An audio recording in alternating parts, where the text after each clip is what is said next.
Hey everyone, Carlo here. Welcome to my watch vlog. This is my dedicated YouTube channel to my ongoing beginner's journey in the world of watches.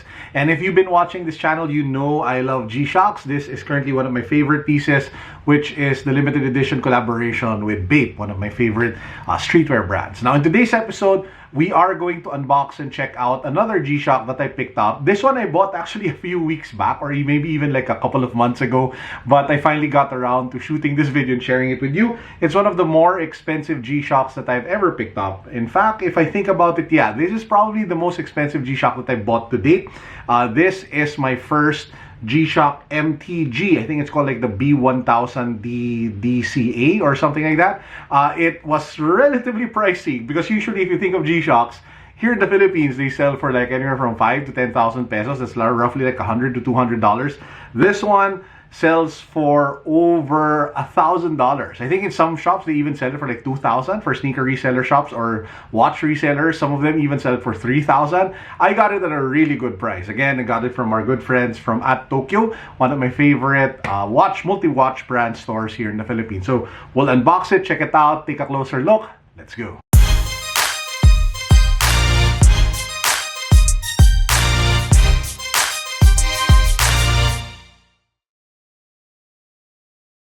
So this is the G-Shock MTG B1000 DCMA. I think that's what's it called. I just call it the Steel MTG Camo watch because of the camo design. So what I'll do for this episode is I'll share with you four like main reasons why I love this watch and why I decided to buy it.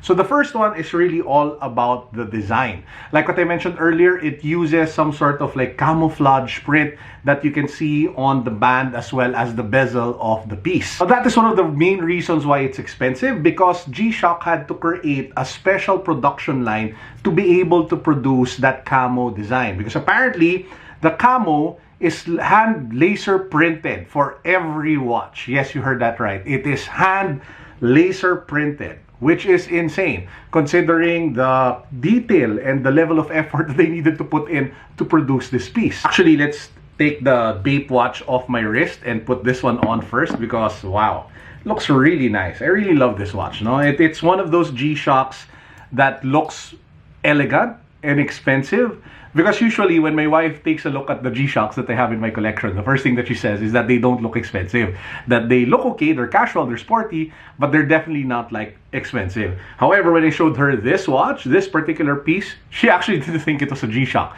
which I think is both a good thing and maybe a bad thing. But at least for me, if you want like a premium, elegant looking, classy, expensive looking G-Shock, this one really fits the bill. Now, there are a bunch more things I love about the design, from the colors, to the sub-dials, to the color of the buttons, to the fact that it uses a stainless steel case, black IP coated, and it has sapphire crystal and all that good stuff. But one of the other reasons I love it is its size. As you guys know, I have a fairly big 8-inch wrist. This one, let me just get my notes to be sure, is 55.8 by 51.7 by 14.4 mil. So that's just perfect for my chunky wrist. Now, the second reason why I love the MTG B1000 is that it is connected for a reason. And when I say connected, you can actually connect it to the G-Shock smartphone app. And it doesn't do the most annoying thing about smartwatches, which are endless notifications. I'm not sure if you guys are into the notifications thing when it comes to your smartwatches. I hate them. I hate getting, you know, that vibration on my wrist consistently if there's a new message, if there's a call, if there's something happening on social. I do not need to know everything that's happening in social media all the time. Sometimes disconnecting is a good thing. And the great thing about the app and the watch is that it's not really a smartwatch in that sense. What the app does and the connectivity does is that it optimizes the watch. It allows you to control the different functions easier in a more, you know, intuitive manner, and it just preserves what the watch is all about, and it doesn't add an unnecessary layer, which is what you usually get with smartwatches. For example, if you connect it to the watch, it automatically sets the time.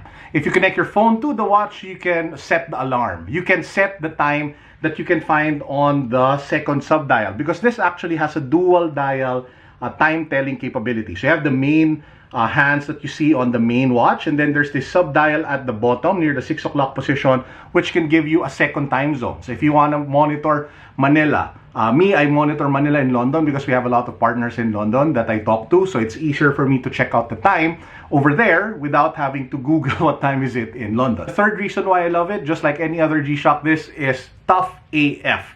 It is triple G protected. I think that's what it's called, triple G protection, which basically means it is resistant to shocks, vibration, and even force. And if you are a clumsy guy like me who keeps on banging his watch all over the place while you are walking, then this might be better for you than wearing a super expensive Swiss-made watch like your Rolex, JLC, or Omega, which has happened to me several times, by the way. Now, apart from those three reasons, it's still packed with so many G-Shock features. I mean, you have the calendar that tells you what day. You can actually control the mode on the side of the watch to cycle through all of those features, from stopwatch to timer to alarm, to seeing what day it is. You can even see the date on the, I think it's like the 5 o'clock, in between the 5 and 4 o'clock position of the watch.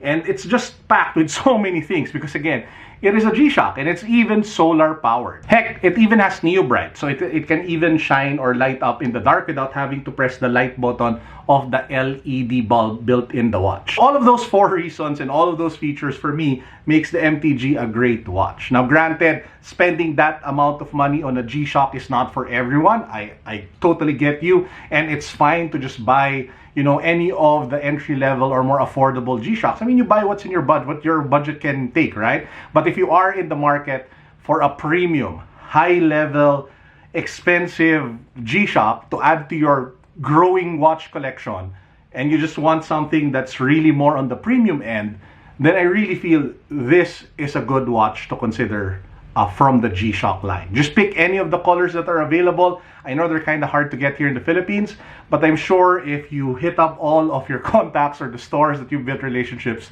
with, you should be able to get one.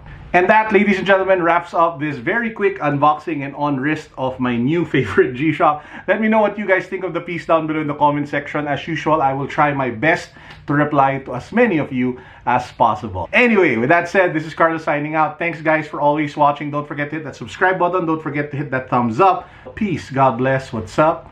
Boom.